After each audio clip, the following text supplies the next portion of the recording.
آج ہی ہم خصوصاً بات کریں گے خواتین کے جو بزنسز ہیں۔ اللہ تعالیٰ نے تو ہر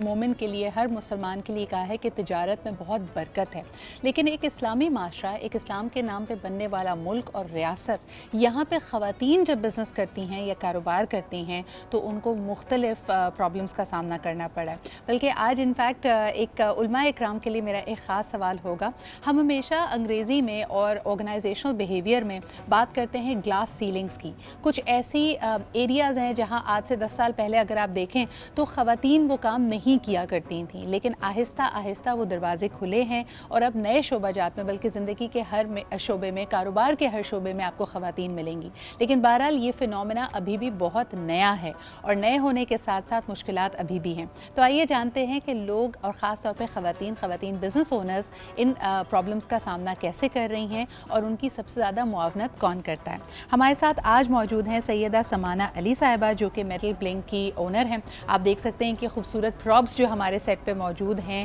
یہ نہ صرف خود یہ کاروبار چلا رہی ہیں بلکہ ان کے زیر سایہ کام کرنے والی جو ساری ٹیم ہے اس میں زیادہ تر خواتین ہی ہیں۔ بہت بہت شکریہ سمانہ جی یہاں پہ موجود ہونے کا۔ آپ کے ساتھ تشریف رکھتی ہیں زوبیہ موتی والا، who's again a very dear friend، social activist بھی ہیں، لوگوں کی کاؤنسلنگ بھی کرتی ہیں، مختلف سوشل ویلفیئر کے کاموں میں انوالو ہوتی ہیں، لیکن ساتھ ہی اپنا کاروبار بھی کر رہی ہیں ایز اے فیشن ڈیزائنر۔ بہت شکریہ زوبیہ یہاں موجود ہونے کے لیے۔ سمانہ جی اگر سب سے پہلے آپ سے شروعات کروں، اب تو حکومت وقت نے اس کو بہت آسان بنا دیا ہے کہ آپ اپنا اکاؤنٹ آسانی سے کھول سکتے ہیں، بینکنگ سرکل میں آ سکتے ہیں، لیکن پھر بھی اگر موجودہ دور حاضر میں آپ سے پوچھوں کہ خواتین جو کاروبار کرتی ہیں، اپنا گھر سے کاروبار کر رہی ہیں، کسی بھی طرح کاروبار میں شامل ہیں، ان کو کیا مسائل درپیش ہیں؟ سب سے پہلے تو thank you so much for inviting me. اور مسائل کی جہاں تک بات ہے تو مسائل کا تو انبار لگا ہوا ہے۔ اوکے۔ اب ہم لوگ جتنا بھی کہیں کم ہے، اور اسپیشلی جب فیمیلز جو کہ گھر سے کام کر رہی ہوتی ہیں، ان کو سب سے پہلی مخالفت گھر سے ہی فیس کرنی پڑتی ہے،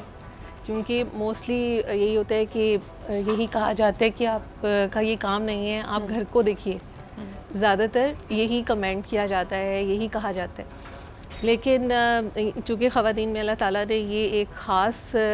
چیز رکھی ہے کہ وہ ملٹی ٹاسکر ہیں، وہ بہت سارے کام ایٹ اے ٹائم کرتی ہیں، وہ گھر کی ڈومیسٹک رسپانسبلٹیز کے ساتھ ساتھ اپنی جو بزنس وغیرہ ہے یا اس طرح کا جو کام وہ کر رہی ہیں، وہ اس کو بھی بہت اچھے سے لک آفٹر کر سکتی ہیں۔ سمانہ جی آپ کو لگتا ہے یہ ہمارا کلچرل مغالطہ ہے کہ ہم سمجھتے ہیں کہ اگر خاتون بزنس کرے گی، کاروبار کرے گی یا کچھ بھی چیز پروفیشنلی کرے گی تو اس کا گھر نگلیکٹ ہوگا؟ یہ مجھے لگتا ہے یہ خاصا ہے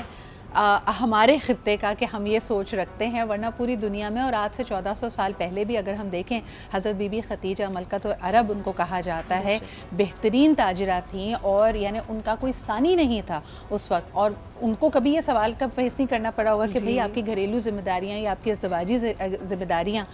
نگلیکٹ ہو رہی ہیں۔ بالکل، دیکھیے ان کے ساتھ تو ہمارا کمپیریزن نہیں ہو سکتا، ان کی تو ہستی ماشاءاللہ جو ہے ہم تو اس کے مقابلے میں کچھ بھی نہیں ہے۔ تو اس میں ہماری جیسے اب میں نے سٹارٹ کیا تھا ایز اے ہوم انٹرپرینیور، جب میں نے اپنا کام سٹارٹ کیا تو پہلی چیز جو سب سے زیادہ آپ کو ڈیفیکلٹ ہوتا ہے وہ یہ ہوتا ہے کہ آپ نے جو اپنی مٹیریل بائی کرنا ہے، اپنی چیزیں خریدنی ہیں، آپ نے اپنا ظاہر ہے کام کرنا ہے، تو اس کے لیے یو نیڈ سم مٹیریل۔ آپ نے کچھ، اب جیسے یہ میں سرمایہ کی ضرورت ہے، جی آپ کو پیسہ بھی چاہیے اور آپ نے باہر بھی نکلنا ہے کچھ چیزیں لینے کے لیے۔ تو میرے ہسبینڈ نے مجھے بہت سپورٹ کیا، انہوں نے ہمیشہ ہر آپ کا کیا ایکسپیرینس ہے؟ اور اس کے اندر آپ کو لگتا ہے کہ کوئی طبقاتی فرق ہے؟ یعنی اگر کوئی امیر اور well to do background سے ہو تو وہاں پہ خواتین کے لیے نسبتاً آسان ہے، یا آپ سمجھتی ہیں کہ مشکلیں سب کی سانجھی ہیں؟ ایکچولی مائنڈ سیٹ کا مسئلہ ہے، چاہے وہ امیر ہوں، چاہے وہ جو بھی جس کلاس کو بھی بلانگ کرتے ہوں، اٹس اباؤٹ مائنڈ سیٹ کہ ایک سپورٹ کتنی ملتی ہے فیملی سے۔ ایک تو آپ کو مورل سپورٹ کی ضرورت ہوتی ہے، اور فائنینشیل سپورٹ کی بھی ظاہر سی بات ہے جب آپ سٹارٹ کرتے ہیں، لیکن as a society also, as a country also, I don't think کہ ہمارے ملک میں عورتوں کے لیے کوئی اس طرح کی چیزیں ہیں کہ فائنینشیل سپورٹ اور something to start a business. جیسے آدمیوں کی الگ چیز ہے، وہ میں اس میں نہیں جاؤں گی، لیکن عورتوں کے لیے to have that kind of first step کے لیے obviously you need that kind of back up,